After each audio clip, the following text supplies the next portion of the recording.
Mana bu o'yinchoqni qaranglar. Bu uylanmagan bo'ydoq yigit. Hozir ichingizda agar 3 gacha sanab tursanglar, men buni uylantiraman mana hozir.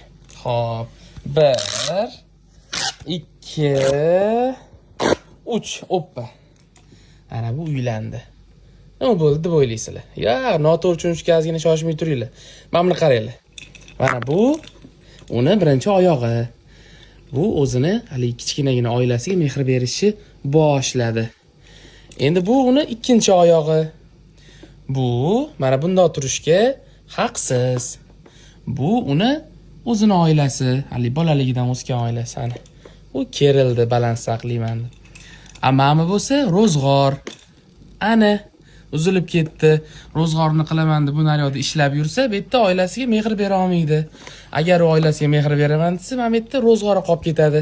Oilaga vaqt ajrataman desa, unisi ro'zg'or qilaman desa, bunisi bu yoqqa mehr beraman desa, unisi xullas mana shunaqa qilib hayotdan to'yib ketib, iflos mana musurga aylanib, mana shunaqa yotadi ekan.